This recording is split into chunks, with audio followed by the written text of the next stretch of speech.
നമസ്കാരം. സോഷ്യൽ മീഡിയകളിൽ ഇപ്പോൾ വ്യാപകമായി പ്രചരിക്കുന്ന ഒന്നാണ് പഞ്ചാബിലെ ജില്ലാ പരിഷത്ത് പഞ്ചായത്ത് സമിതി തെരഞ്ഞെടുപ്പിൻ്റെ ഫലം. തെരഞ്ഞെടുപ്പിൽ വൻ വിജയമാണ് AAP നേടിയത്. കോൺഗ്രസിൻ്റെ പ്രകടനം മോശമാണ് എന്നാണ് വിലയിരുത്തേണ്ടത്.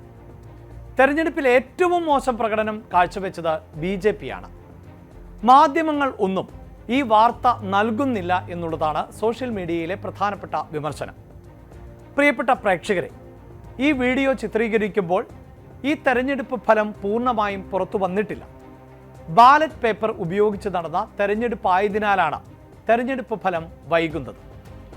മലയാളികൾ രാഷ്ട്രീയ സാക്ഷരതയിൽ ഏറെ മുന്നിലാണ്.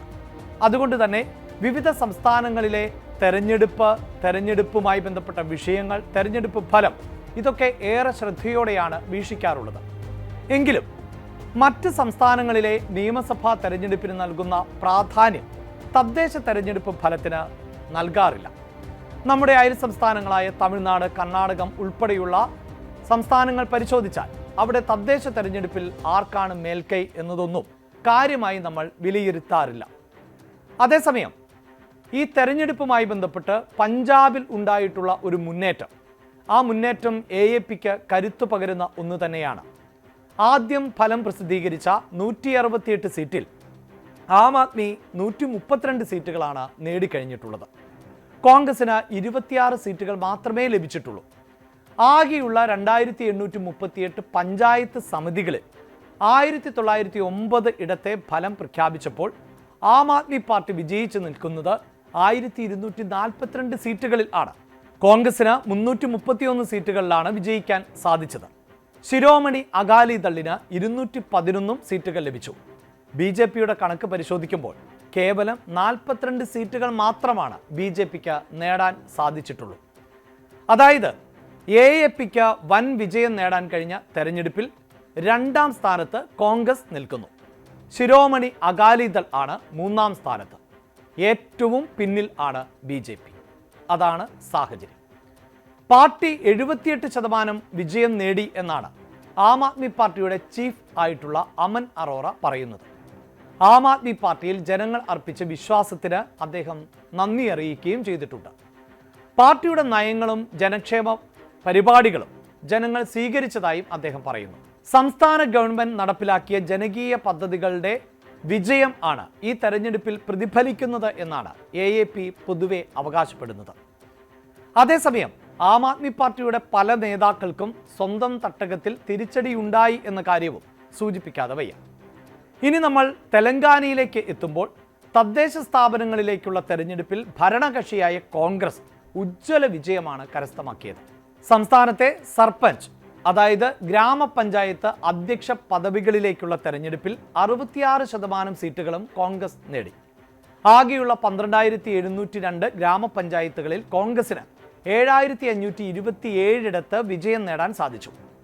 808 ഗ്രാമങ്ങളിൽ സർപഞ്ചുകളായി തെരഞ്ഞെടുക്കപ്പെട്ടത് കോൺഗ്രസ് വിമതർ ആണ്.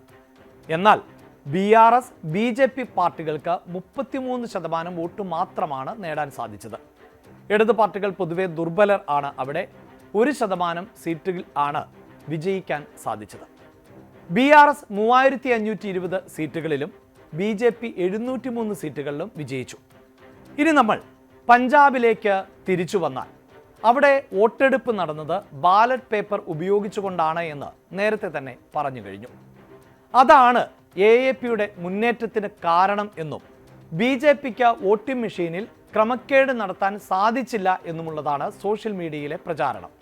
ഇത് നേരത്തെ മുതൽ ഉയരുന്ന ഒരു ആക്ഷേപം ആണ്. രാഷ്ട്രീയ എതിരാളികൾ പലതവണ ഇത്തരം ആരോപണങ്ങൾ ഉന്നയിച്ചിട്ടുണ്ട്. പല നിയമസഭാ തെരഞ്ഞെടുപ്പുകളിൽ അടക്കം BJP വിജയിക്കുന്നത് വോട്ടിംഗ് മെഷീനിൽ കൃത്രിമം കാണിച്ചാണ് എന്നതാണ് രാഷ്ട്രീയ എതിരാളികളുടെ പ്രധാനപ്പെട്ട ആരോപണം. ഇപ്പോഴും അതേ പശ്ചാത്തലത്തിൽ തന്നെ നിന്നുകൊണ്ടുള്ള ആരോപണങ്ങൾ ആണ് ഉയരുന്നത്. എന്നാൽ ആ ആരോപണത്തിൽ കഴമ്പുണ്ടോ? നമുക്കൊന്ന് പരിശോധിക്കാം. കഴിഞ്ഞ ലോക്സഭാ തെരഞ്ഞെടുപ്പിൽ പഞ്ചാബിൽ വിജയിച്ചത് 7 കോൺഗ്രസ് സ്ഥാനാർത്ഥികൾ ആണ്. AAPക്ക് 3 അംഗങ്ങളെയാണ് ലോക്സഭയിലേക്ക് എത്തിക്കാൻ സാധിച്ചത്. ശിരോമണി അകാലിദളിന് 1 അംഗവും ലോക്സഭയിലുണ്ട്. 13 MP ഉള്ള പഞ്ചാബിൽ ഒരൊറ്റ BJP അംഗത്തിന് പോലും തെരഞ്ഞെടുപ്പിൽ വിജയിക്കാൻ സാധിച്ചില്ല. അതായത് പഞ്ചാബിൽ നിന്ന് ഒരു ലോക്സഭാ MP പോലും നിലവിൽ ഇല്ല. ആ വോട്ടെടുപ്പ് നടന്നത് ബാലറ്റ് പേപ്പറിൽ ആയിരുന്നില്ല, വോട്ടിംഗ് മെഷീൻ ഉപയോഗിച്ചുകൊണ്ടായിരുന്നു. ഇനി 2022 നടന്ന നിയമസഭാ തെരഞ്ഞെടുപ്പ് ഫലം നോക്കുക. 2022 ഫെബ്രുവരി 20 പഞ്ചാബിൽ നിയമസഭാ തെരഞ്ഞെടുപ്പ് നടന്നത്. വോട്ട് എണ്ണി മാർച്ച് 10 ഫലം പ്രഖ്യാപിച്ചു. 16ാം പഞ്ചാബ് നിയമസഭയിൽ 117 സീറ്റുകളിൽ 92 സീറ്റുകൾ ആണ് അന്ന് ആം ആദ്മി വിജയിച്ചത്. വലിയ നേട്ടം ആണ് ആം ആദ്മി കൊയ്തത് എന്ന് തന്നെ പറയാം.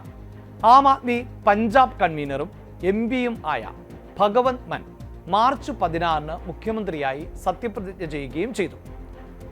തെരഞ്ഞെടുപ്പിൽ കോൺഗ്രസിന് 16 സീറ്റുകളാണ് നേടാൻ സാധിച്ചത്. BJPക്ക് കേവലം 2 സീറ്റുകൾ മാത്രമാണ് ആ തെരഞ്ഞെടുപ്പിൽ നേടാൻ സാധിച്ചത്. ഈ കണക്കുകളിൽ നിന്ന് ഒന്ന് വ്യക്തമാണ്: പഞ്ചാബിലെ രാഷ്ട്രീയ സാഹചര്യം BJPക്ക് എതിരാണ്. രണ്ടാം മോദി സർക്കാരിന്റെ കാലത്തെ കാർഷിക ഭേദഗതി ബില്ലിന് എതിരെ അതിശക്തമായ പ്രതിഷേധം ആയിരുന്നു പഞ്ചാബിൽ ഉയർന്നത്. അതിനുശേഷം ആ മണ്ണിൽ വേരോട്ടം നടത്താൻ പാർട്ടിക്ക് കഴിയുന്നില്ല. അതാണ് ഈ തെരഞ്ഞെടുപ്പ് ഫലവും വ്യക്തമാക്കുന്നത്.